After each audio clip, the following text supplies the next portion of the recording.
Okay, ladies and gentlemen, we're going to get started. Welcome to the Astronomy Club of Akron's April public meeting. I'm very happy to introduce our guest speaker today, Dr. Cyrus Taylor.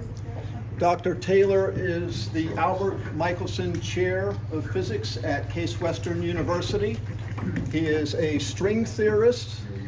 He is an expert in the standard model of particle physics. He's worked out at Fermilab, which in the day was the premier particle accelerator. It's outside of Chicago. And until it was surpassed by the Large Hadron Collider, which Dr. Taylor has also worked out there. And today he's going to talk about particle accelerators and particle detectors and tell us how we use those to confirm the standard model. So let's have a hand for Dr. Taylor.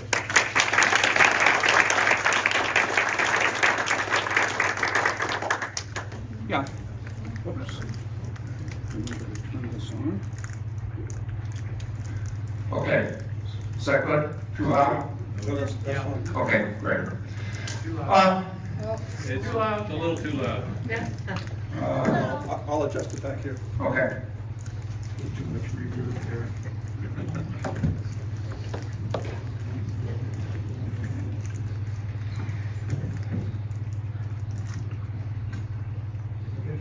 How's that? Good? Better. It's better. Okay. And I don't want to be in anyone's way, but can you see? Yeah. Okay. Yeah. Well, yeah. Is it better if I sit down? Yeah. Yeah. Okay, we'll do it that way.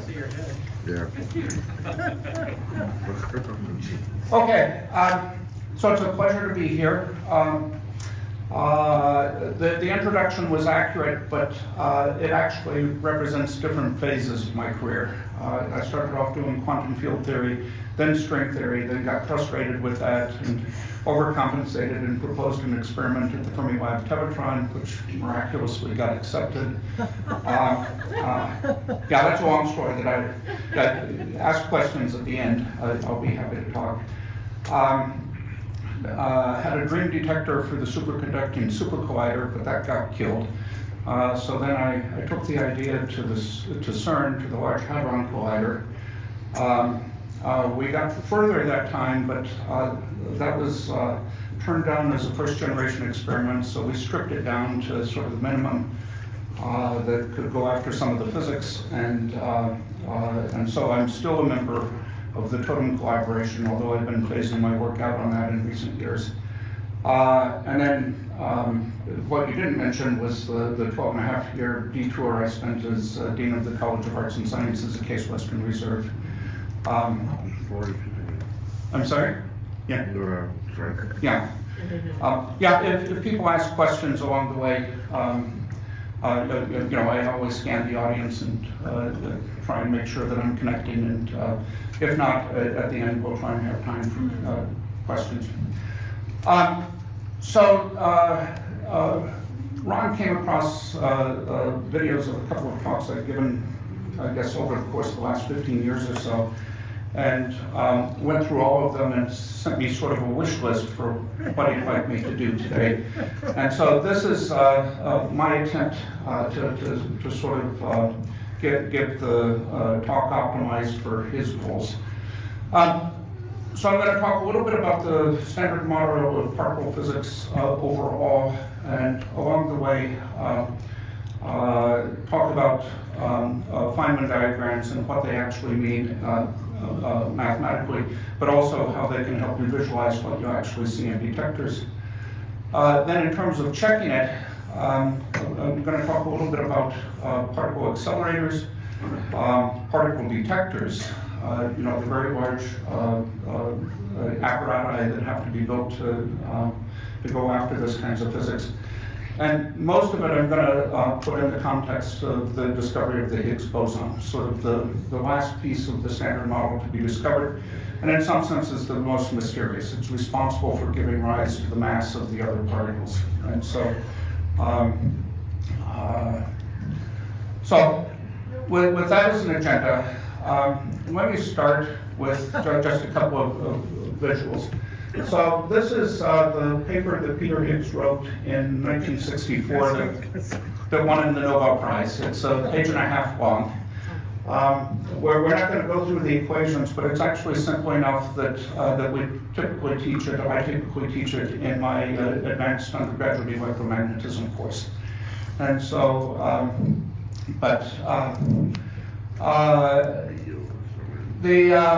to actually verify it, to find the particle whose existence in some sense he predicted, that was done at the Large Hadron Collider at CERN, and what we see here is sort of an aerial view with Lake Geneva up here, Mont Blanc in the back, city of Geneva over here, the Geneva airport to give you scale, and this is sort of, the tunnel runs a couple hundred feet underground along that to give you an idea of the scale of the whole thing. And then one of the two big detectors that was built essentially to discover the Higgs boson, you see part of it here with Peter Higgs to set the scale. And then the output of the whole thing is at the end looking at lots and lots of events and everything except the Higgs boson is accounted for in theory in the blue. And then that bump there is confirmation that they actually found what he had talked about 50 years before. So, what's sort of the next step in this? So the starting point maybe is back in the 19th century with the periodic table of the elements that was recognized from chemistry that there were a series of regularities in terms of properties of compounds that was enabled to deduction of atoms, and then over the course of the late 19th and early 20th century, the understanding that the properties of the atoms were basically dictated by the properties of the nucleus, composed of protons and neutrons, and then the clouds of electrons around them. But the strongly interacting particles like protons and neutrons, certainly by the late 1960s, was clear that they were not fundamental particles, that they themselves were composites of smaller particles, which we now call quarks, and bound together by particles that we call gluons.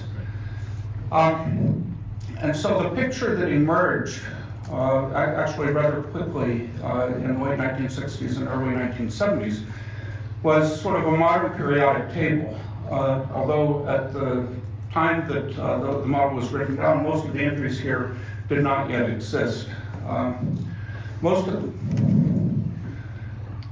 of the matter we know about protons and neutrons are built almost entirely out of the up and down quarks, surrounded by electrons.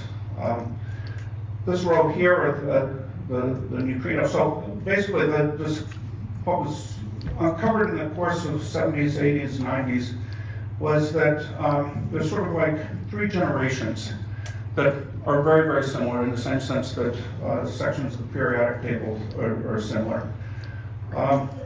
Big revolution 50 years ago in October was the discovery of what we now call the charmed quark. In the 1950s, there had been a discovery of a quark that was like the down quark called the strange, and then later two more steadily heavier called top and bottom. The names are not meant to convey any particular picture, it's just you had to call them something. And so these are called flavors of quarks. For the electron, which we know and love, there was, I don't know, 70 years ago, discovered sort of a heavier version of it called the muon, and then later a still heavier version called the tau. And then each of these has a very weakly interacting partner to it called a neutrino. Now, at the time Higgs wrote down his paper, we knew about the photon. And well, maybe what I should say is, in the context of protons and neutrons, the idea that emerged was these quarks were bound together very tightly by something that was not electromagnetism called the strong interaction. And eventually in the mid-1970s, that was believed to be mediated by particles similar to the photon, but very strongly interacting, called gluons, because they glue them together. And then it was known that you could have radioactive decay, and that is mediated by a force that's much weaker than that. And so typically involves switching from changing an up quark to something like a down quark with an emission of neutrino and electron. And the neutrino was finally discovered in the late 1950s, actually by Fred Reines, who won the Nobel Prize in part for that, and at the time was the chair of the case physics department. By the late 1960s,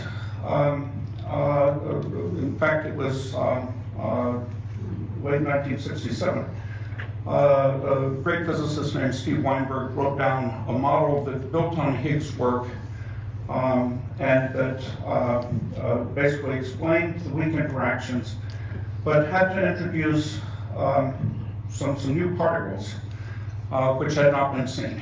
And they were sort of like the photon, the carrier of the electromagnetic, but much heavier. So that, for example, he predicted the existence of a charged particle that would mediate the weak interactions, where this fundamental particle has about the mass of a gold nucleus. So very, very heavy. And so much of the rest of the talk is going to be about, how did we go about checking this? How did we find it? What are the tools that went into it? And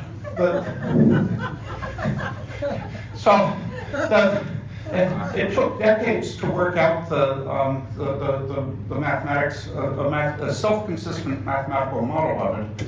But when the dust settled, you can put it on a coffee cup and suitably compact notation. And if I had longer time to talk, we would go through sort of each of the terms on the coffee cup related to particular Feynman diagrams and then how you discover it. And this is the reason why I think physicists became so excited in the early 1970s when this was written down, was because if you wanted a theory that was consistent with relativity, consistent with quantum mechanics, and was self-consistent, that was about it. And so it was off and running. Theorists have been kind of twiddling their thumbs in some sense since then. I was a graduate student starting in 1980 when the question was any of this right? And unfortunately, or fortunately, depending on your perspective, the real moral of the last 50 years is this works incredibly well. At a time when I started grad school, the question was, is it right at all? And now it's the most accurate theory ever devised by mankind. There's things that we can calculate to like 14 decimal points, and we can measure it to 14 decimal points, and it matches. So it's just extraordinary precision. Sir? Yes? You use the term theory. Is Yes. this a theory or is it a fact? Well, so from the point of view of physicists, particularly theorists, so there's one thing that's not included here, and that's gravity. And so we know that this is not a complete description of all of reality. And for all that it fits on a coffee cup, if you probe a little deeper, it's not as aesthetic as one would like. And also, if nothing else, the whole history that I went through at the beginning is every time you understood first molecules, then atoms, then nuclei, then quarks, and so on. It's like, is this it? And so I think the way of looking at it is those things that we can calculate and measure match with extraordinary precision. We don't know how to calculate everything that we would like to be able to. And there's a deep suspicion that this is only an approximation to some deeper reality that might, for example, be described by string theory eventually. As part of TOE. Yeah. So, Looks remarkably like the terraform. the terraform? The terraform. Oh. I'm missing the reference, sorry. Yeah. Anyway, anyway. Yeah, okay, good. As an aside, if you're interested at the end of the talk, in 2018, Case Western Reserve hosted a symposium on the 50th anniversary of the Standard Model. And the genesis of it was I was talking with our department chair one day and observed that no one seemed to be throwing a party for the 50th anniversary of the Standard Model. So we called up Steve Weinberg, who had written the seminal paper that really did it, and said, if we throw a party, will you come? And he said, yeah, if you can arrange for a private jet for me to get there, because he was quite ill. It was a matter of just being able to travel. And so Olam donated that. And so we ended up having 8 Nobel Prize winners whose work was sorted out various pieces of this on both the theoretical and experimental side, and a number of other people. And I point this out because if you go there, there's a video archive. There's about 20 hours of videos in which each of these people are talking about their own contribution to the whole thing. And so if you're interested, you can go and hear it. A number of the speakers have passed away since then, and so we were fortunate to be able to do it then. Okay, so the hidden in sort of all of this is a set of mathematical rules for how to calculate various processes, and in particular scattering processes. If you slam an electron against an electron and an electron against a quark, or quark comes out. And back in the late 1940s, Richard Feynman basically realized that the mathematics could actually be expressed pictorially. And so he basically gave a set of rules for a given theory. By drawing diagrams, you could then write down just straight away what the mathematical expression was corresponding to them, which was still quite complicated and needed to be evaluated, but was vastly superior to sort of the calculational tools that had been developed in the 30s and 40s. And there was a famous particle theory conference, I think in 1948 on Shelter Island, where there was this two groups that had been calculating for 6 months a particular process, and they both presented their answers, and they had different answers. And Feynman hadn't thought about it, but he got them to explain what the problem was, and overnight, using his techniques, he basically redid the calculations, came in the next day, and said, this group is right. And after that, it was a dramatic illustration of just the extraordinary simplifications possible by thinking about it graphically. But you can also think about this in terms of physical processes. So the same diagram can be used to, here you imagine you've got an electron coming in from the left, a gamma ray or a photon coming in from the right, and the electron scatters off that. But the same Feynman diagram also describes a process in which an electron comes along and spits off a photon and basically scatters by emitting it. Or an electron annihilating with a positron to create a photon. Or a photon falling apart into an electron-positron pair. And so this is very helpful in terms of when you think about visualizing what's actually going to happen within particle detectors. So as we move into that, I suppose the first question is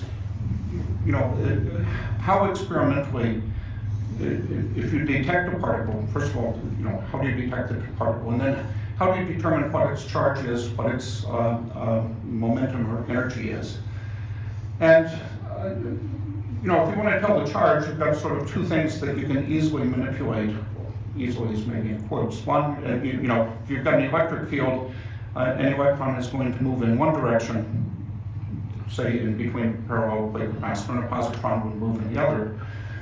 But it's actually very difficult to create sort of large volumes of high electric fields high enough to do this, and it's easier to make very large magnetic fields. And there, if you've got a charged particle moving in a magnetic field, it bends. It doesn't change energy, but it bends. And you know, if you're like me, growing up in the 60s and 70s, you saw particle physics was usually illustrated by bubble chamber photographs. Again, sort of a pitch for Case Western Reserve. Donald Glaser, who graduated from Case Institute in '46, won the Nobel Prize in 1960 for inventing a now very antiquated technology for looking at particles, namely bubble chambers. And the basic idea was you take a fluid, liquid hydrogen, and a variety of other things, superheated, and then when a particle comes through, charged particle comes through, it will basically knock off bits of charge along the way. Those will nucleate sort of the process of the fluid there boiling off, and so you see a stream of bubbles along the track. And so some of them in the 70s and 80s were quite large. This is a picture of one of the bubble chambers that was used at CERN with my son there standing underneath for scale. And then, so this was kind of a typical bubble chamber photograph, and it shows you how messy the whole thing could be. In the period when this was the technology, you would basically photograph it, and you had teams of people that went through and digitized all these tracks and then analyzed it. Here, the thing that's most interesting is you've got a positron coming along here, and you know it's a positron because it's bending to the left, and then it disappears suddenly. So it's actually annihilated with one of the electrons around you know, an atom in the fluid there, giving rise to a photon, which comes along and then interacting with the material there, creates a positron and an electron pair. And so this is the direct visualization of that Feynman graph I showed you earlier, in which you had an electron-positron annihilate, a photon which you can't see, and then creating an electron-positron pair. And that's just sort of schematically showing that particular creation. So E plus E minus goes to E plus E minus. But you can also, you know, collide an electron with a positron and make a muon and an anti-muon, a quark and an anti-quark. You can collide a quark with an anti-quark. If you collide a proton with a proton, really what you're doing is colliding the constituents. They can make various intermediate things like photons or the W and the Z bosons, which can then make stuff and anti-stuff. And so what you want to do is identify all the stuff and anti-stuff. Question. Yeah. So some of these particle interactions are things of different mass. Is that reflected in the energy? Yeah. So that's really, really important. And so in particular, you know, if you wanted this intermediate one to be a Higgs boson, which is roughly 130 times the mass of a proton, what you're slamming together needs to be very, very energetic in order to do that. And so the real challenge is how do you make things in large volumes that energetic? Yeah. Are some of these particles going backwards in time?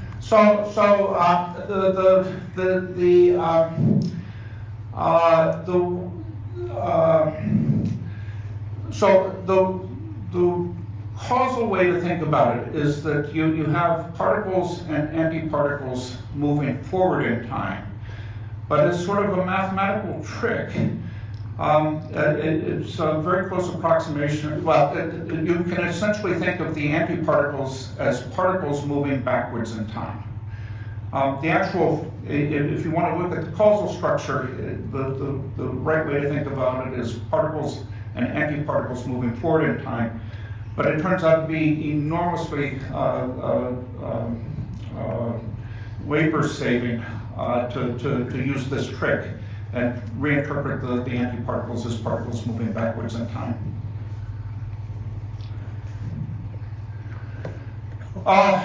For things like, so here the time, if you like, is moving left to right because when I tried to do it top to bottom, it got too crowded. So imagine here that you've got a proton coming in, and that it's the gluon within the proton that's the dominant thing that's actually colliding at the Large Hadron Collider with those energies. And so in this particular one of the things we haven't seen before is the possibility of creating virtual particles. And so here you can have a top quark, if you like, which is created here by the gluon, emits a Higgs boson, and so travels in this direction, then absorbs this gluon, travels backward for a closed loop. And then you have to integrate over all the momenta here, so the actual computations become sort of steadily, fiendishly more complicated. And then the same thing on the other side. But this is the kind of a process which can take you from colliding a proton and an antiproton and getting two photons out, but where if you actually happen to be sitting on the mass of the Higgs boson where you're colliding these two, then you end up with a huge resonant peak. And that's what we're looking for. And then there's a very large number of diagrams that contribute to these processes. So to analyze the kinds of things that are going on at the LHC, there's was a large industry of just writing down everything dictated by the coffee cup, but working out the details for any particular process you want to look at is just extremely laborious. Dr. Taylor? Yeah. When you have a particle and antiparticle collide, don't they cancel each other out? Well, so the answer is energy and momentum is still conserved, and so what actually happens is not that you get nothing, but it as you saw, for example, in the electron-positron pair, what you end up with is an intermediate photon, which then falls apart into something else. Yeah, and that's why in science fiction, you think about antimatter bombs or something like that, right? When you combine it with matter, you get out huge amounts of energy, and that manifests itself in other particles. How can a photon be just a wave without mass? That's a longer discussion. I'm happy to talk at the end afterwards if you like, but we won't. It's a great question. And actually the question Higgs answered is how can you take a photon without mass and turn it into a photon with that mass while maintaining the self-consistency of everything else? So it's a great question. Not going to answer. Not in detail. So if we want to set out to, for example, discover the Higgs boson, which is so very heavy, we need to, the only way we have to do it is by smashing things together and look at what comes out, and we have to smash them together at very, very high energies. And so how do we make very, very high energies? And so the first of the particle accelerators were back in the early 1930s, and basically the idea was to create an electric field, something like a Van de Graaff generator, where mechanically you could create like a 1,000,000 volt potential between the top and the bottom, and so then you could accelerate particles through that potential difference. And so, the energies of them were typically measured in millions of electron volts. You take an electron and accelerate it through a potential of 1,000,000 volts, and it has an energy of 1,000,000 electron volts at the end. Whoops. So, for this, you need not millions of electron volts or trillions or billions of electron volts, but trillions of electron volts of energy in protons that you smash together in order to have a reasonable probability of creating the things that you're actually looking for. And of course, along the way, you generate a lot of junk as well.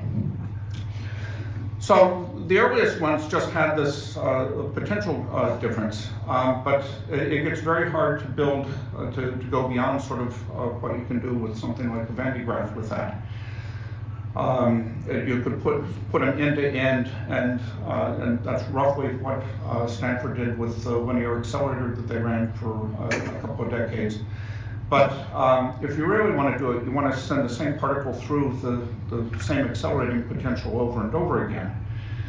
And so there's two things for that. One is you need to bend the particles, and so you need strong magnetic fields to bend the particles. And the first of those that did that were a cyclotron that just had a very strong magnetic field, and the particles would spiral around and then be accelerated every time they passed from one half of it to the other.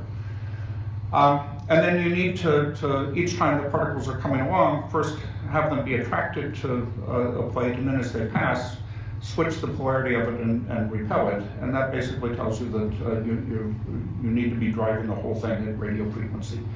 So you think about the radio frequency cavities driving it, it's like sort of a souped up version of your microwave.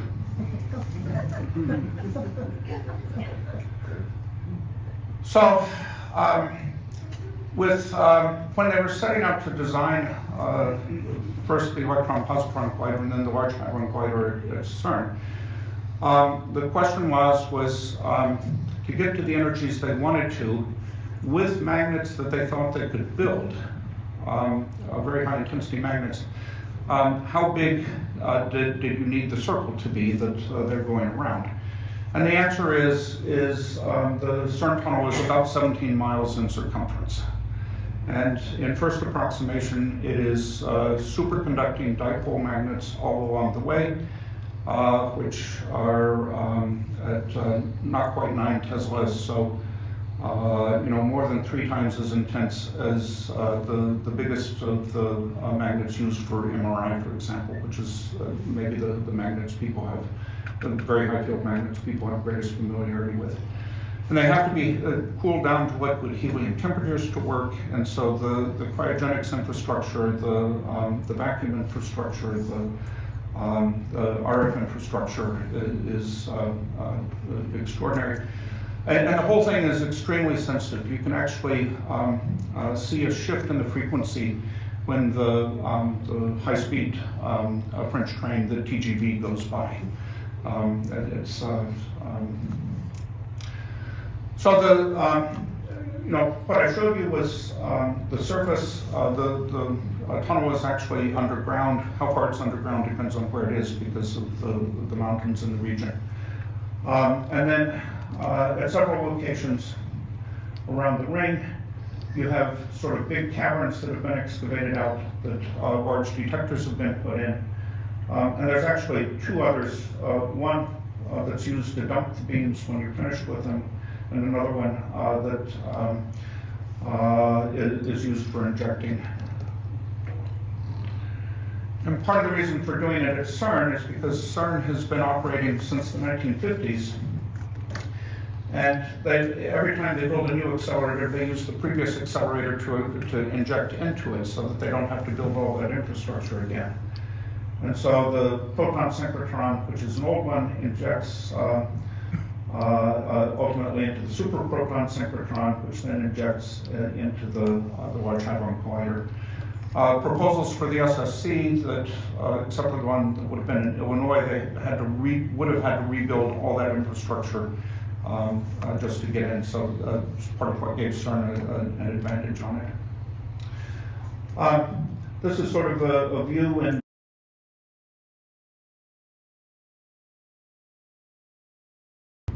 something we can measure the properties with are electrons, muons, gamma rays, protons, neutrons, and pions, which are sort of quark-antiquark pairs that decay very quickly, but at the energies they are will go tens of meters before they decay. So how do we find them, and how do we tell the difference? And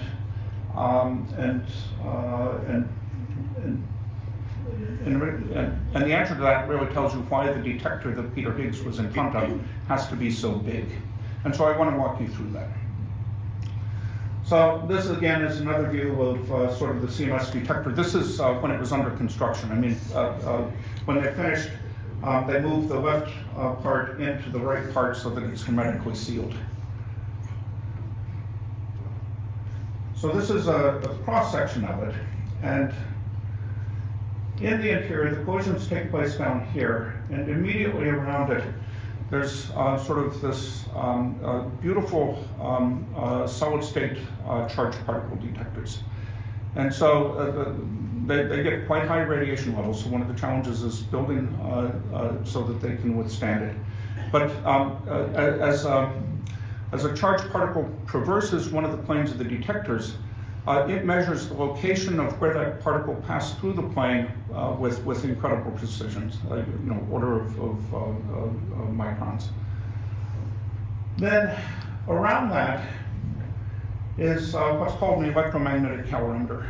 And so this is the compact muon solenoid detector. There's another one, Atlas, that I'm not going to talk about in detail. But this general idea of having charged particle tracking inside, and then around that, what's called an electromagnetic calorimeter. So the photons, the gamma rays created in here, won't register in the tracking because they don't have any charge. So, but if a gamma ray, for example, runs into a block of lead, it'll create a shower of electrons and so on. And so one of the common strategies is then to put fiber optic cables into it that have been doped with something that fluoresces when a charged particle goes through. And then the amount of light that you get out, you have the fiber optics go to a photomultiplier tube, and then the amount of light that you see from that is proportional to the amount of energy of the photon coming in. And so this lets you measure the energy of photons. And then in the case of CMS, they then have a compact, right? I mean, here's the person for the size. Superconducting magnet, solenoid. So that in the interior, there's a high magnetic field, so the charged particles bend the magnetic field so that you get a direct measurement of what their energy is as they're going through that.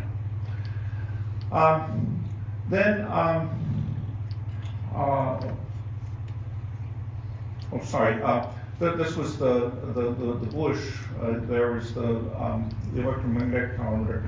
Around that is what's called a hadron calorimeter. So something like a proton will more or less go through a meter of lead, but within 3 meters of lead or something like that, it'll almost always interact with one of the nuclei and then generate a shower itself. And so, so this allows you to measure the energy of things like neutrons, which you wouldn't see in the interior stuff. Then you've got iron return yokes so that there's no stray magnetic field, and then outside that, or interspersed within that, you put a series of much less finely measured charged particle detectors, typically technologies like wire chambers, so that you know where they went to maybe 1/10 of an inch. It's much cheaper than the silicon, is what drives it. And the point is here is that muons are incredibly useful as tags for what's going on. But because they're so heavy, they do, you see them in the charge tracker, but they don't do much of anything. They just go through, lots and lots and lots of lead. So if anything makes it out here, you're almost certain it's a muon. And then with a series of tracking here, you can point back to where it came from and basically get a measurement of what its energy is as well. Doctor? Yeah. If you can go back there.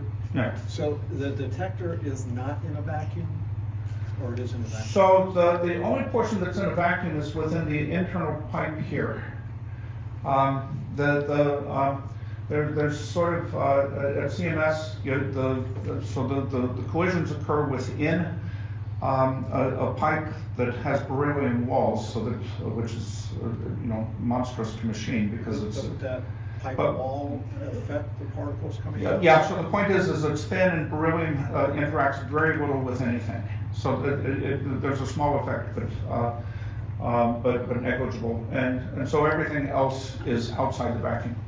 Now, our experiment, we're operating 500 meters upstream and downstream of here, and we actually put in detectors within the beam pipe to within a fraction of a millimeter of the beams themselves, so that we see particles, photons that have been just deflected a little bit.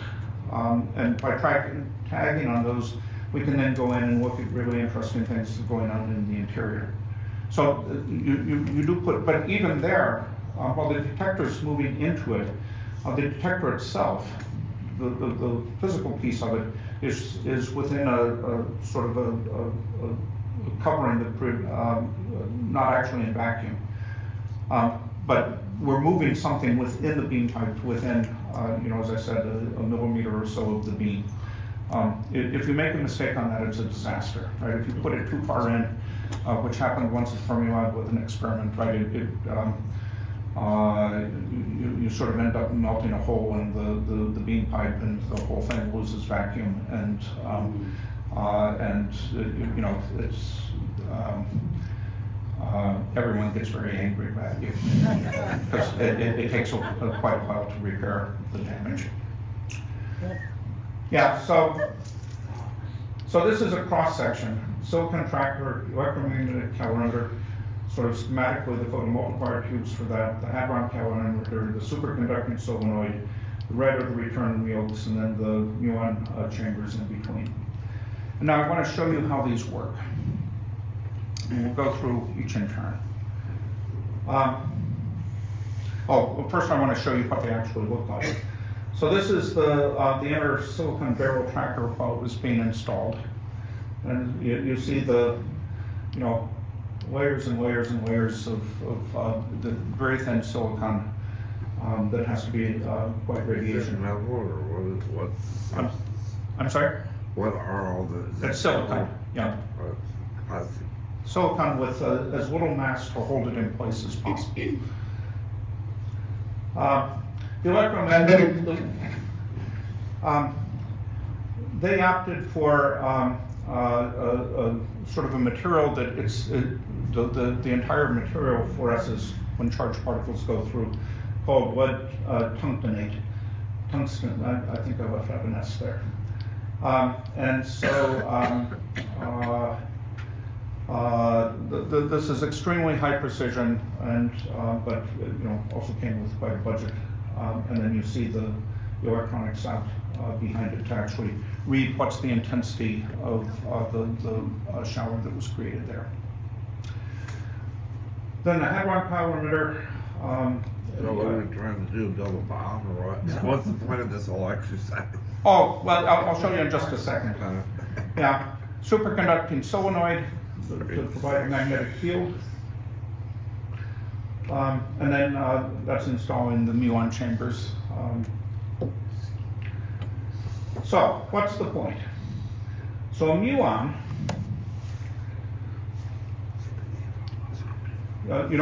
is a charged particle, so you see it here.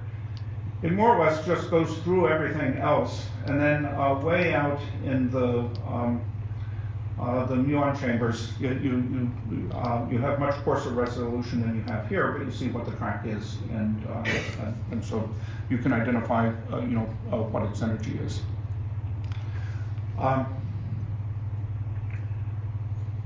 Then I did that too fast, I think.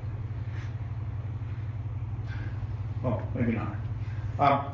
So this is an electron coming in, you see the tracks here, and then it deposits its energy in the electromagnetic calorimeter, so you get two measurements of sort of its energy. A charged hadron, like a pion or a proton, you see its tracks in the interior, essentially nothing in the electromagnetic calorimeter, and then it gets, its energy gets absorbed within the hadron calorimeter. And note the scale here, right? This whole thing is more than 20 feet in radius. And it has to be, just,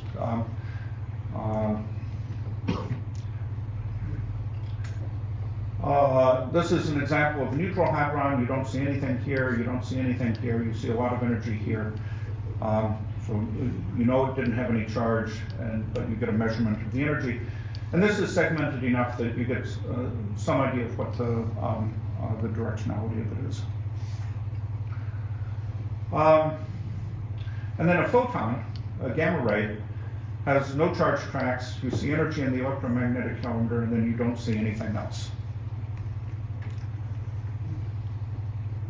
And so then what you can do is take all that information. There's about 100 million channels of electronics in the detector to read out all of this. And an event, a collision happens every 25 nanoseconds.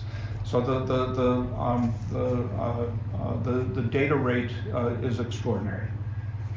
As an aside, CERN invented the World Wide Web to allow high energy experimentalists to collaborate on this, and then in the spring of 1993 gave the world a royalty-free license to use it. I'm wondering, Yeah. since the time that you said it's 20 feet in diameter, or a little Yeah. more than, Yeah. because it needs to be. Since this was conceived, this idea, up until today, Yeah. and from today into the future, has anything changed in technology or mechanical engineering that would change how it would be done today or possibly in the future? Well, so the other detector actually used somewhat different technology choices, and there have been upgrades, for example, to the silicon trackers. There's better technologies that will be used up here for these detectors. There's probably alternative choices for here. Actually, CMS, the hadron calorimeter is made out of brass, and that was a contribution of Russia. They had all these old brass artillery shells left over from World War II, and basically they melted them down, and that was used for here. So a lot of what dictates it is whatever is cheapest. There are major advances in terms of certainly since this was designed for technologies, information technologies that didn't exist at the time it was designed, projected. And so, for example, with our experiment, where we've got the detectors half a kilometer, on either side of the CMS detector, well, the particles travel. The speed of light is about a foot a nanosecond. So, if you're 500 meters upstream, right, so that's roughly 1,500 feet. So it takes 1,500 nanoseconds for the particle, the proton that you're interested in, to go from the collision point to our detectors where we see it. And then it takes us the same amount of time to send that information back to the central event to let them know that something interesting happened there. So you could not buffer for that long, right? Because remember, there's collisions happening every 25 nanoseconds along the way. So, some of the important advances are on the electronic side, where you can handle the information flow and make decisions or buffer much greater than was the case 20 years ago. But what sets the scale of the detector is with things like how thick does anything have to be to capture a neutron, and so on. And all we've got to work with is sort of ordinary matter, right? It's a choice between, okay, brass you need more than lead, tungsten would be good but would be extraordinarily expensive. So the major things that set the scale are this, and then sort of the thickness of the steel return yolks. And I don't see anything going to change. The details of the detectors will change and get more accurate, but what sets the scale of it is, given the energy of the particles you're trying to capture, is just, what can you do in first approximation with lead and steel? And then you just fit whatever the current best technology is and the nooks and crannies to make the measurements. And that's maybe the most important point is these are big and won't be shrunk because of better electronics. The scale is just set by Physical limitations. just physical limitations. Yeah. Yeah. So when you spin a proton into a proton, you get a bunch of junk, and so most of these yellow lines are just junk, not from the actual collision you're interested in, but the peripheral collisions taken along the way. And actually, this is a clean one because there was only a single collision. We're operating, where in each crossing now there's about order of 20 or 30 collisions taking place, but most of them are completely uninteresting. You just pull out the stuff that you're interested in. And in this case, this is a Higgs goes to 4 electron events, and so you see here the energy in the electromagnetic calorimeters. Here, and here, depicted with red. And then the green is the reconstruction of the tracks of each of those. And so you have a charged particle track going into the hadron, or the electromagnetic calorimeter here, same thing here, same thing here, same thing here, and more or less nothing outside of that. With the energy of those 4 electrons summing to the mass of the Higgs boson. And this is another event of the same sort, looking along the axis of the ring. Candidate for Higgs goes to gamma gamma. So the axis of the beam pipe is along here in this case. Collision takes place here. And here what you see is incredible amount of energy back to back in the electromagnetic calorimeter, about the same on each side. And this energy added to this energy adds up to the mass of the Higgs boson. And then everything else is just junk along the way from peripheral stuff. And this is the same thing with a muon, so this is looking further out. You see sort of the charge tracks from the muon chambers that allow you to reconstruct the muons in this case. And you can't really see it in here, but the tracks caught in the inner tracker, and then the junk along the way. And again, the energy of the 4 muons sums to the mass of the Higgs boson. And so then you basically look, this is the case of all the different ways that you could create 2 Z bosons, and then they fall apart. And then this excess here is the part that's due to the Higgs, and matches the theory extremely well. So we're seeing the result of the Higgs particle decaying into something else. We're not actually seeing the Higgs particle. Yeah, so the Higgs particle lives such a short period of time that it doesn't make it, its lifetime is, a fraction of a billionth of a second. And so even moving at the speed of light, it doesn't move far enough itself to be seen directly. All we can see is what it falls apart into. Are there 2 beam pipes if you're laying in protons against protons? Oh yeah. So that's actually extremely important in the case of Fermilab, where you were colliding protons against antiprotons. The protons, in going this way through the beam pipe, turn this way, and the antiprotons going the opposite direction also turn. So you could get away with 1 pipe. In the case of the LHC, because it's hard to make antiprotons in high volume, they decided to collide protons on protons. And so, yeah, there's actually 2 beam pipes all the way around the machine, one for protons going one direction, one for then the other. And then in each collision region, you give them a kick so that they cross at a small angle and then go into the respective pipes for the next one. So that's a great question. So, I mean, there's 2 pipes and then you deflect them into the detector? Yeah, so as you come into the collision area, there's actually magnets that give them a slight kick, so that rather than go straight past each other, they cross at a small crossing angle, and then go into the other pipe going the next step of the way.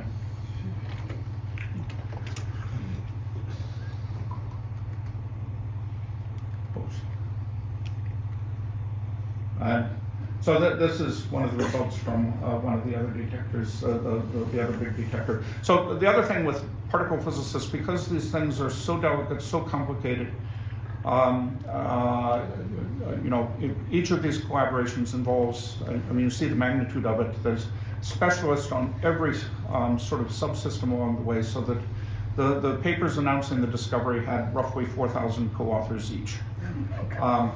So the management of these and to make sure you understand what's going on is a huge effort in its own right. And then what particle physics has always tried to do is to have two entirely separate experiments with different technology choices on how they do it, different collaborations, different analysis, do everything independently, and only at the end check to see, to compare results. And so I could have given the entire talk as well with the Atlas detector, but I know the CMS one better. Whoops, what did I just do? Oh, hang on.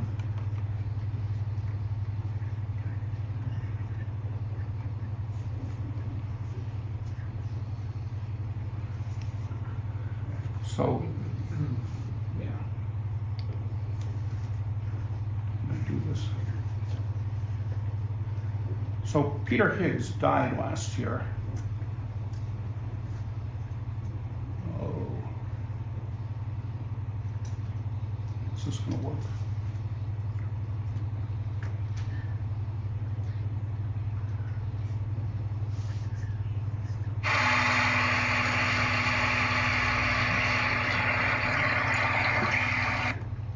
So this is a video that CERN released just after he passed away. This particular one, where you saw him wiping the eyes, was at the meeting at CERN on July 4th, 2012, where each of the collaborations presented their results, where it was absolutely clear that we had found the Higgs boson, and Peter Higgs was in the audience and, as you saw, literally cried.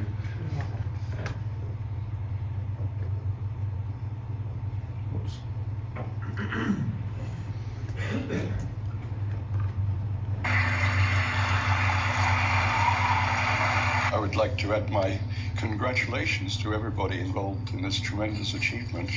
For me, it's really an incredible thing that it's happened in my lifetime. It's taken...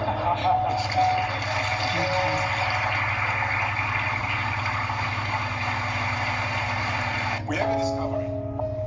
The Royal Swedish Academy of Sciences has decided to award the 2013 Nobel Prize in Physics to Professor François Anglais at Université Libre de Bruxelles, Belgique, and Professor Peter Higgs at University of Edinburgh, United Kingdom. And the Academy citation runs for the theoretical discovery of a mechanism that contributes to our understanding of the origin of mass of subatomic particles, and which recently was confirmed through the discovery of the predicted fundamental particle by the Atlas and Sirius experiments at CERN's Large Hadron Collider.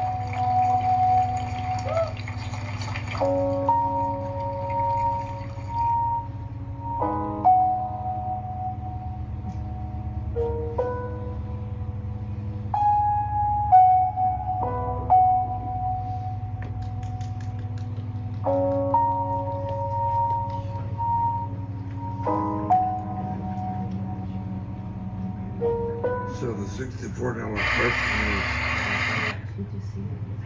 Yes. So, thank you very much.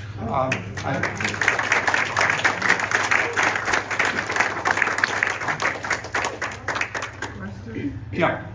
Are there any thoughts that, like, out in stars, black holes, quasars, whatever, that under intense gravity and so on, this is different, or there could be different particles?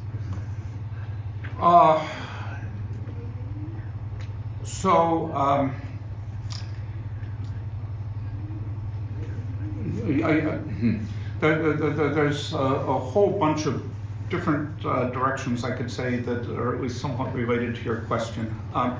So the first thing is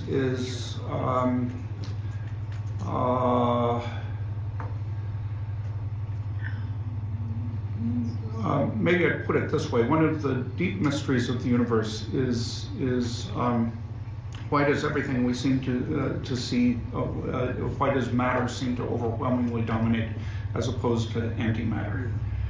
And so there's been one theoretical thrust, for example,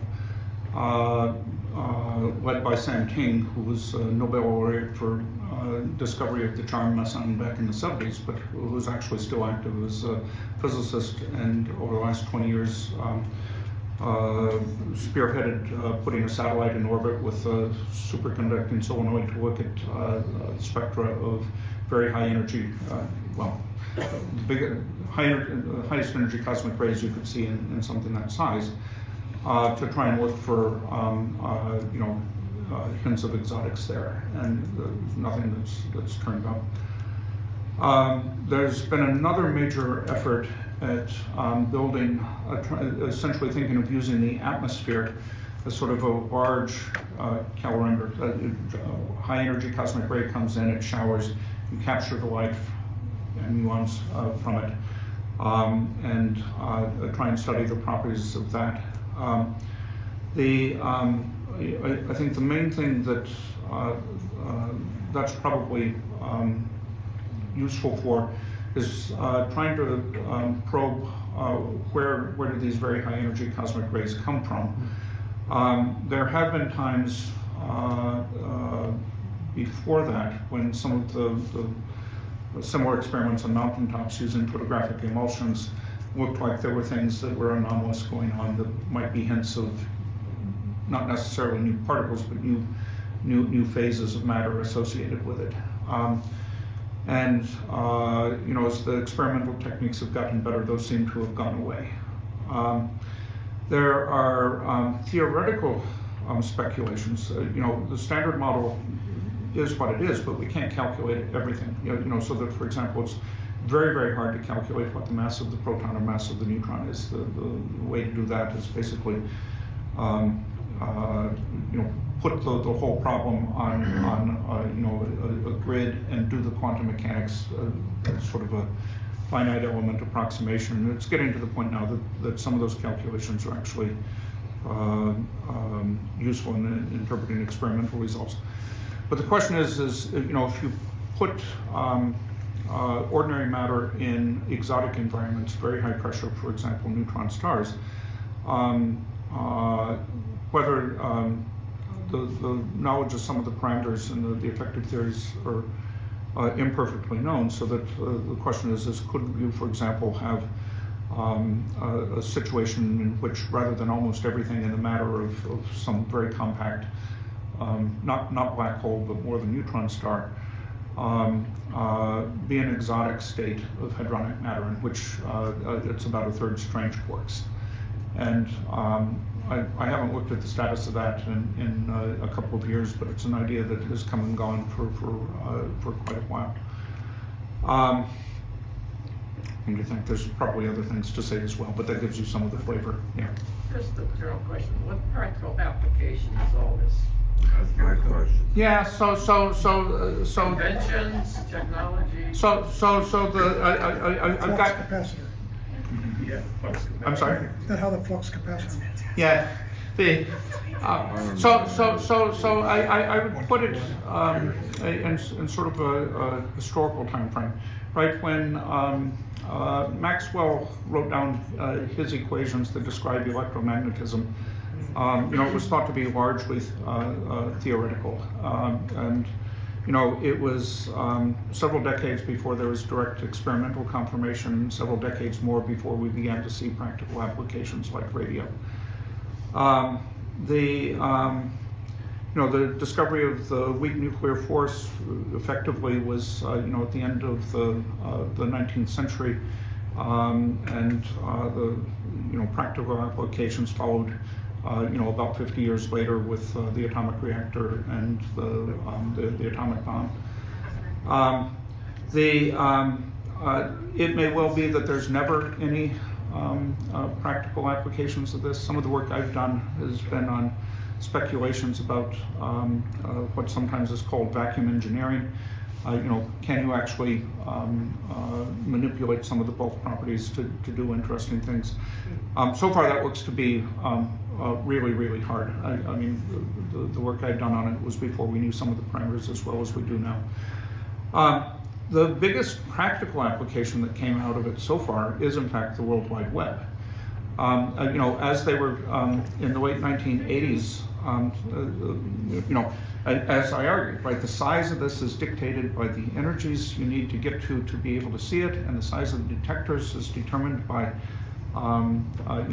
basically properties of lead and steel, which told you how big it had to be, how many channels of electronics it had to be, and that told you how many people you had to have working on it to be able to make sense of it. And the question was, how to manage all of this. And CERN, created the World Wide Web, not for the good of mankind, but for experimental physicists working on the Large Hadron Collider to be able to do this analysis.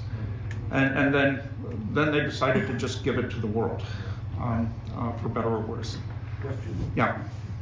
In February, there was reported a neutrino was detected with an energy of, I believe, 220 peta electron volts. Yeah. Could you speculate on what generated that neutrino? No, I guess the thing was, if I had a meaningful speculation on it, I would have written a paper on it.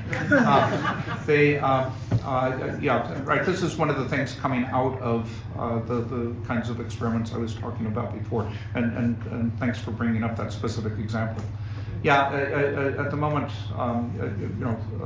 that's the sort of thing that's a mystery. Still a mystery. Yeah. On the other hand, some of you may remember, I don't know, 6 or 7 years ago when there was an experiment. A neutrino experiment at CERN that basically what they were doing was using the CERN collider to create a beam of neutrinos aimed at the Gran Sasso tunnel in Italy, where they had built a large detector, and so that the only thing that could be coming in time with what was happening, Geneva, were neutrinos. Nothing else could go through. And they were looking at, turns out the different kinds of neutrinos, if you like, the flavor of the neutrino changes along the way. And so we were looking to measure the details of that. But when they had done the analysis, they appeared to find that they were moving faster than the speed of light. And they reported that, which I personally thought was this could not be right, or if it was, it's 100 Nobel Prizes, and it was very controversial within the collaboration. This is an example where there was only one experiment. There wasn't a second one to cross-check against it. When the dust settled, 6 or 8 months later, it turned out that they had made 2 errors.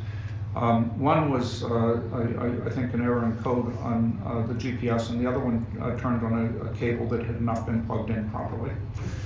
And so, the reason for all the elaborate organization of the experiments, and in the case of here, having 2 operating entirely independently, is to cross-check against dumb things like that. Yeah. For the energies that they found the Higgs boson at, Yeah. what does that say about other theories like supersymmetry? Yeah. Yeah. So, does anyone need a short primer on supersymmetry? Raise your hand. Okay. Yeah. So. Could you repeat that question? I don't think people heard what Ron's question was. They wanted to know if Ron wanted to know if there was implications from the mass of the Higgs boson about a very beguiling idea called supersymmetry. And so let me go all the way back to. Were you okay here? I'm sorry? Something down. Oh, okay, yeah. Were you okay here? So the particles over here, electrons and quarks, and neutrinos and their partners, are what are called fermions. That in terms of units, the fundamental in quantum mechanics was the idea that there's sort of a universal unit for angular momentum, which is measured by Planck's constant. And so in an appropriate sort of measuring an intrinsic spin to these particles, and things that have half-integer spin, namely all of these, are fermions, which means you can't put two of them in the same state. Right? It's the reason why chemistry works, is why you have the series of orbitals, because of the Pauli exclusion principle. Ultimately, it's because they're fermions. Things like the photon and these, and also the Higgs boson, are called bosons, which means you can put an arbitrary number of them in the same state. And by you know, the light that we see is made up of extremely large numbers of photons, all in the same wavelength state and so on, so that we have sort of the classical world that we're used to living in. So there's the diagram I showed you with sort of the triangle. Well, generically, when you start calculating in these theories, you end up with intermediate processes that you just straight do the calculation and it's infinite. And so that was disturbing and perplexing until a series of people came along in the late 40s and early 50s and showed that, well, actually you're making the assumption that you know what the value of that fundamental coupling constant is, like the value of the electric charge. Whereas what you actually measure is not what appears in the theory, but the sum of all the processes that lead to what you're actually measuring. And so there's a way of basically hiding the infinities that called renormalization. And it's actually an extremely powerful idea, but it's also a little bit, and it only works in certain classes of theory. So when I said that, you know, the standard model was all you could write down, anything else essentially that you try to do to this, broadly speaking, ends up a theory that's just nonsense, right? That's not self-consistent, that you can't calculate with self-consistently. But there's a powerful idea that called supersymmetry that assumes that there's a symmetry that changes bosons into fermions and vice versa. And the mathematics is very elegant, and it has the property that, roughly speaking, that actually for each diagram that has an infinity, you end up with another diagram that enters with a canceling divergence, so that in at least the idealized cases, the whole thing is finite. And so it's very, very appealing on sort of aesthetic and mathematical grounds. The problem is it unifies fermions we know with bosons we haven't seen, and bosons we know with fermions we haven't seen. And sort of the history of predictions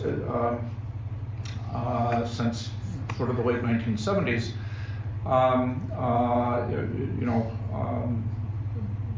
as we've built generation after generation of colliders, we haven't seen those superparticles.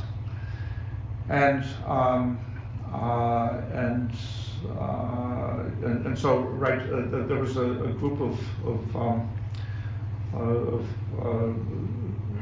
supersymmetry theorists that were absolutely sure that we would see it at the Large Hadron Collider, essentially for the reason that you were alluding to. The Higgs boson is special. Something special is happening at those energies, if only because of the Higgs boson. And if any moderately simple version of supersymmetry were correct, you would expect to see manifestations of it at the Large Hadron Collider, and we don't. Right. This goes back to what I said at the beginning, from a sort of a theorist point of view, from the context of my career. The frustrating thing has been that okay, we hadn't found all these particles, but the basic theory had been written down by the time I got to graduate school, and all that's happened is is that it's turned out to be the most precise theory devised by mankind, rather than just the harbinger of all sorts of new physics like supersymmetry. Has there been any other exciting things that happened after the discovery of the Higgs? I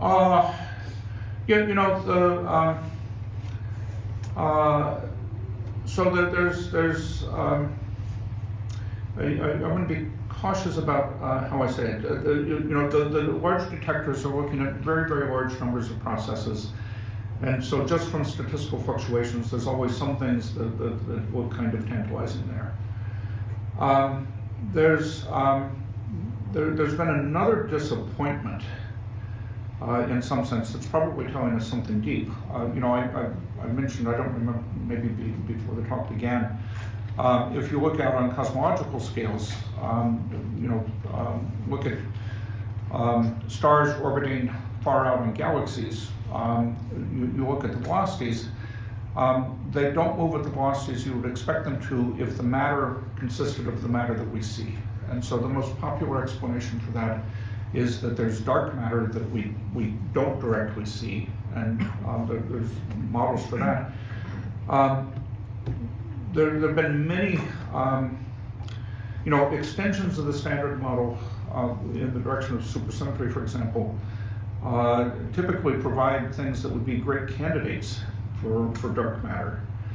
But not only are we not seeing it in the detectors, the dark matter searches, deep underground in mines, are also not seeing it.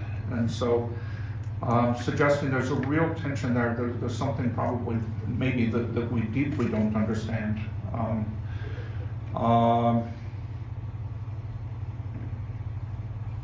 And then there's a couple of other hints of things that may be hints of physics beyond the standard model.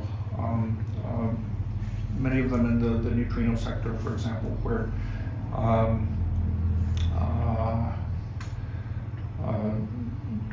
they're certainly, right, we know in some sense less about neutrinos just because they're so hard to interact with anything. But we know enough to know that there's sort of some tantalizing hints there, but nothing that I would regard as a smoking gun yet. No. I would say if all this led to the advanced nuclear bomb, this is all nonsense. No, Absolute nonsense. I don't know what nonsense means. How does, it's so abstract, it's ridiculous. My mind doesn't work this way. Sorry, but. No, yeah. Is part of the, I just heard the word, I don't understand it. Quantum gravity, is that one of the theories about how to do the micro and the macular theories together? Yeah. So as I said, gravity is not included there. The challenge there is that if you set out and try and use the kind of techniques that we understand it classically, modulo issues of dark matter, but we've got exquisite tests of sort of the basic ideas, particularly with LIGO and the other gravity wave observatories that are providing really exquisite tests of classical gravity in extreme environments. But if you try and turn the crank and interpret it as a quantum theory, then you run into the kind of problem I was alluding before. The basic theory is written down by Einstein. You try and interpret it quantum mechanically. Perturbation theory around some background space-time. You find that there's infinities that in order to cancel them out, you have to add additional terms. And okay, you can do that, but then you get more infinities and have to add more additional terms. And so it's a great effective theory over any energy range that is accessible at the present time. But as a fundamental theory in the sense that the standard model might be, it's wanting. So there's been a couple of approaches to, I mean, I remember back when I was in graduate school, one of my professors, Howard Georgi, who had been an early supersymmetry aficionado and had written very quickly a beautiful theory, very aesthetically pleasing, but that was quickly ruled out by an experiment at the Painesville salt mine that measured the lifetime of a proton. The theory predicted it would be about 10 to the 28 years, and they were able to show that it was more than 10 to the 30th years. So this very elegant theory was clearly not true. So there's a variety of approaches that have been taken. One is supersymmetric versions of it are extremely beautiful, except that we don't see the supersymmetric particles, so far they don't look right. Part of why there's an entirely different approach to the fundamental theories called string theory. And ever since Aristotle, right, the basic idea was if you could understand how a point particle moved, then you could just take a very large number or an infinite number of them and understand how bulk matter moved. And but quantum mechanically, if you assume that the fundamental objects are not point particles like we have there, but are little bits of some string, some fundamental string that can vibrate, then when you turn on, if you ask it be consistent with relativity and consistent with quantum mechanics, you find that in the simplest version of it, it only works in 25 spatial dimensions and 1 time dimension. Supersymmetric version of it, 9 space and 1 time dimensions.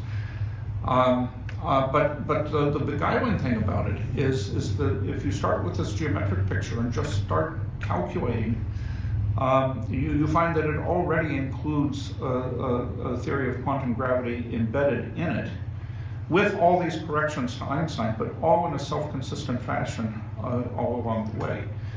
And so if from time to time you see articles in the newspaper or TV shows about string theory, this is what's beguiling about it, is because this geometric point of view that where you start with that has nothing to do with gravity, you find it's automatically included in there, just not in the 3 space and 1 time dimension that we appear to live in. And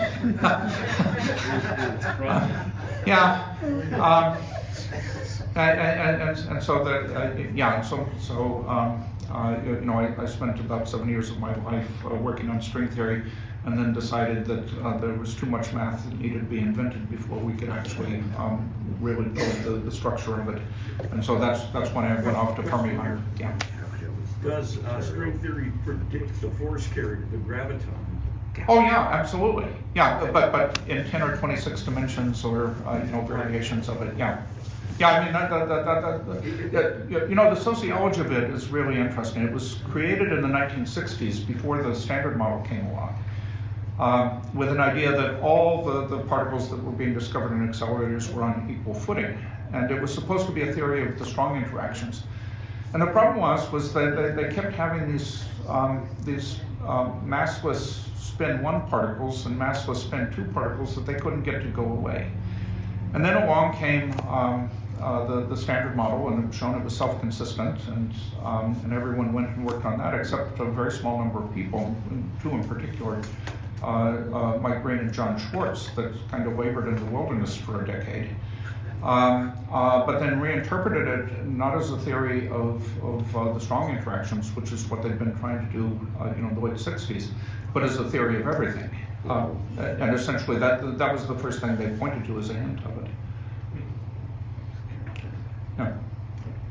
A 2-part question, and first part is theoretical, second part not so much. Bear with me while I lose it. The LHC is examining collisions that are going in a circular path. Would there be a benefit, theoretically, if there was a linear collision? I realize you'd need a planet many times the size of the sun and probably outpace Pluto, but would there be a benefit in doing linearly?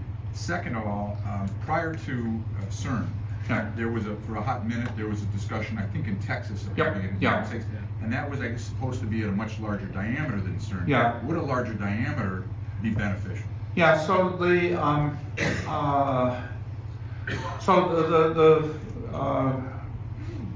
first thing is you know, there's some virtues to linear accelerators, so that you know, Stanford had built a series of linear accelerators, the Stanford Linear Accelerator, including up into one that ran in you know, into the early 1990s, which was also did sort of precision measurements of the Z boson and things like that. The issue in the end is really you know, what is the cost relative to you know, the kind of physics you can get out, sort of the physics bang for the buck, and for probably most purposes, circular colliders are going to win. You know, at the present time. Now there is work with and has been for a couple of decades for alternative accelerating technologies called Wakefield accelerators that if they can you know, control the ideas there well enough, may change that calculation in the future. And so there's research effort going into trying to, you know, as I said, sort of change the economic calculus of linear versus circular, but at least so far that's not the case. The second part of your question. Texas. Oh, yeah, so Texas was the superconducting supercollider. So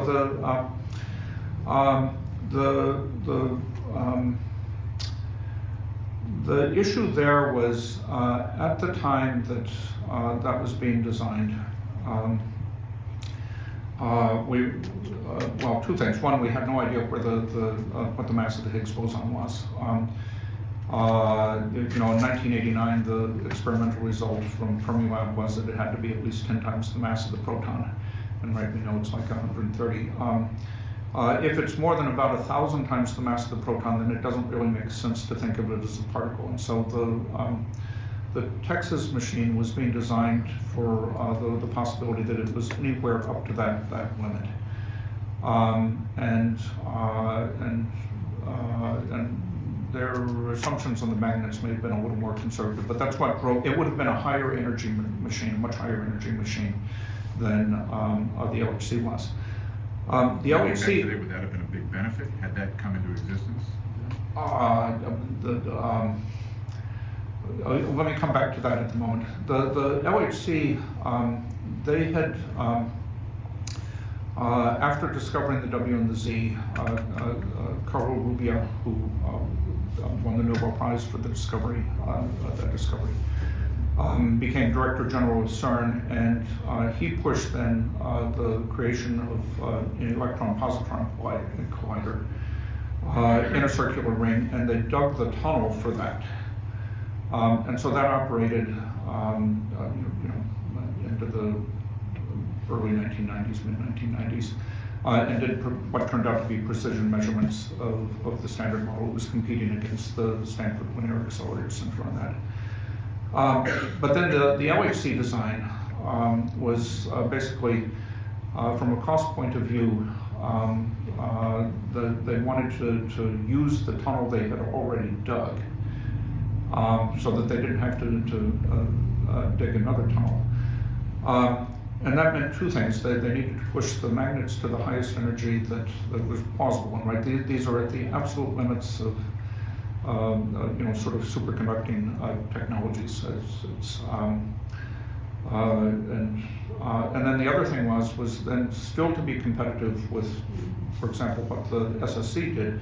They had to operate with much more intense beams, which also pushed the technology in that direction. So, you know, the SSC was plagued with issues of politics and some technical issues. So CERN is an international treaty organization, and so the contributions to the various member nations is fixed by treaty. It can be changed, but it requires a negotiation. So they have a much more stable funding base than U.S. high energy physics does. To build a project of the scale of the SSC, I think the political calculation was to try and put some of it in as many congressional districts as possible.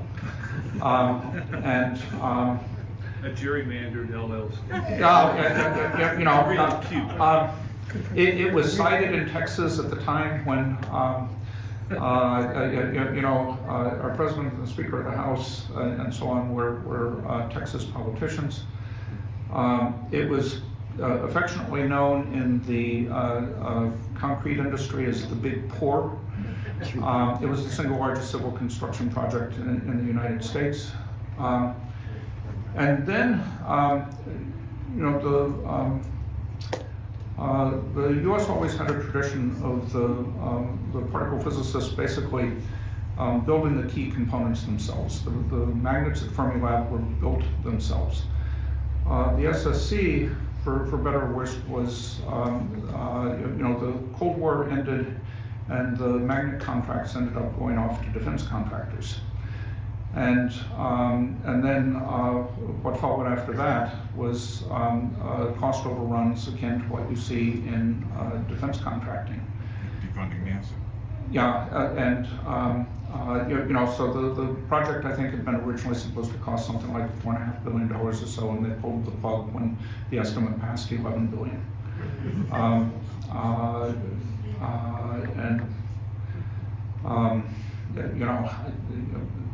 I don't know how to handle it,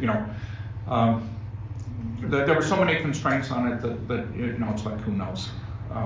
In the meantime, the Europeans just buckled down and moved forward. It surely didn't help that the first time that the House of Representatives killed it, in I think the October 1992, if I recall correctly, the then head of the SSC lab, the soundbite that came out of it was, "This is the revenge of the C students." That was, there were just many things that were not handled well, and so in any case, then it was killed finally again a year later. A quick question, may shift a little bit here. Entangled particles, how can one particle on one end of the universe know what the other one is doing? What is that? Well, gosh, I wish I had a blackboard, but the answer is is there chalk? Yeah, there's a piece of chalk. Yeah, I'll do it in words.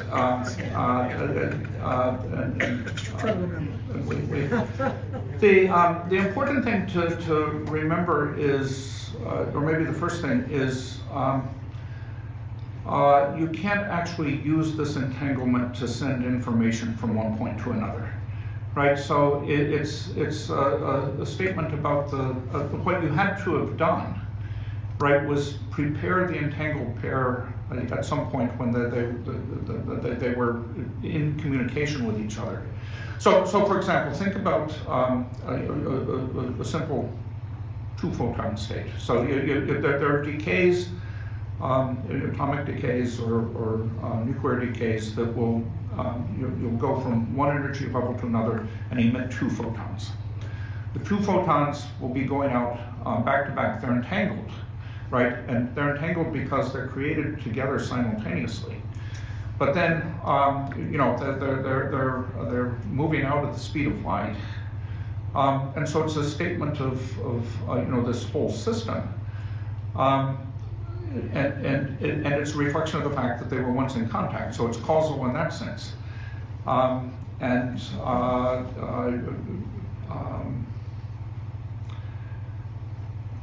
gosh, I can either be, yeah, go ahead. If you measure one, yeah.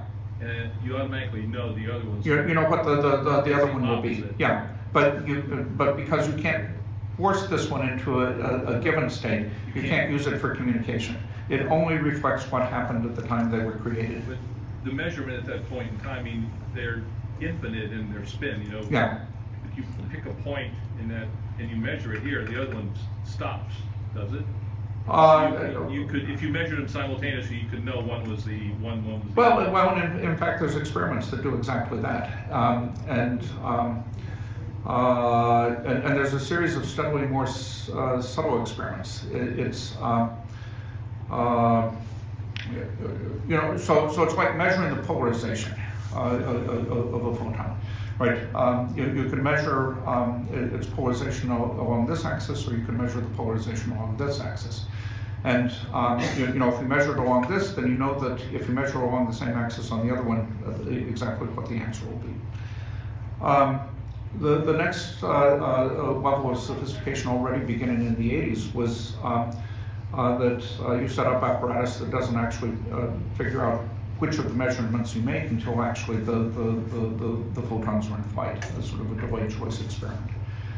And then sort of the current state of the art, the next level was then, okay, you know, maybe your electronic apparatus is entangled with the whole thing, so, you know, what can you do to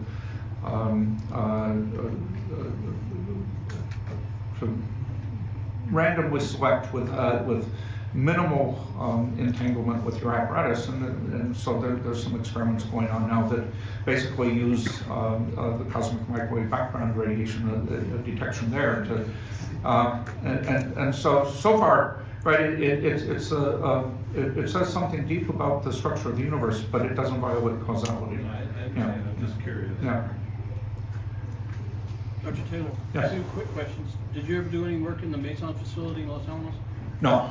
The second one is, what kind of power supply is used in the LHC? When you say power supply, Like, did they have to invent something new to spark it up? no, it's just really souped up RF cavities. Okay. Yeah, it's basically in first approximation, you've got a cavity that you know, is the positively charged ones coming along. You want it to see a negative charge, and then as it comes in, neutral, and then as it goes past, turn it negative or turn it positive, so that it's pushing it out. Right, so you're accelerating it. That's a tremendous amount of electricity for that size facility. Oh yes, it is. Yeah. What kind of power system supplies that? Was it something new? Do they have a nuclear power plant nearby, or? I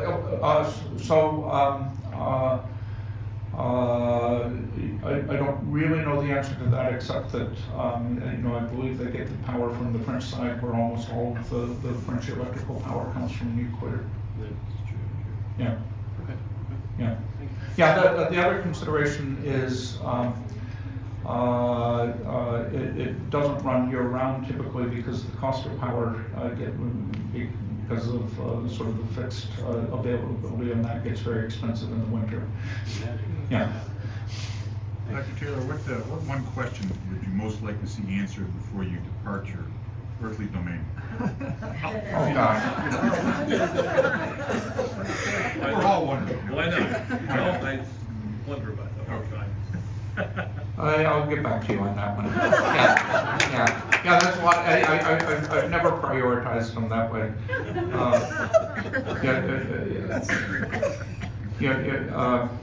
You know, I've changed what I worked on a number of times, and usually the consideration is what thing do I want to know the answer to, where I may not be the best person to do it, but if I don't do it, it's not going to get done. And so. Also a good question, different question, but also a good question. Yeah. This is so basic, I feel like a neophyte. What's the difference between matter and antimatter? No, it's not a basic question at all, right? It's actually a deep question, and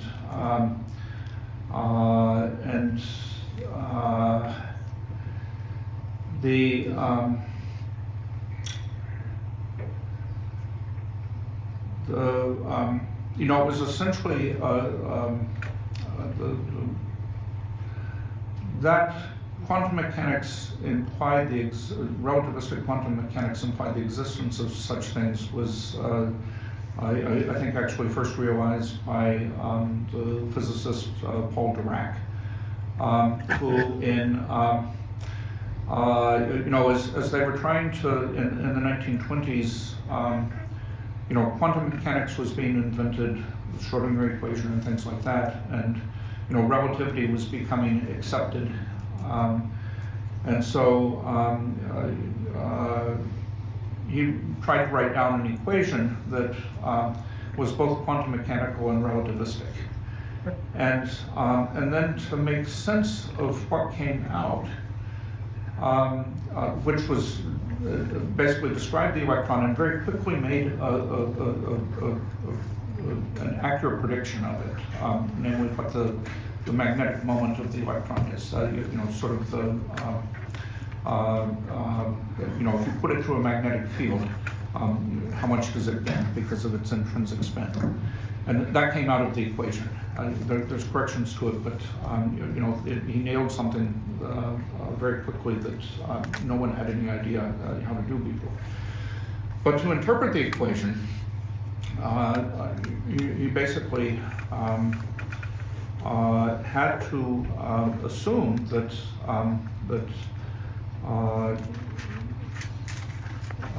well, I guess the way to put it is the model he put up may be useful for thinking about it. So remember that electrons are fermions. You can only put one of them in a given state.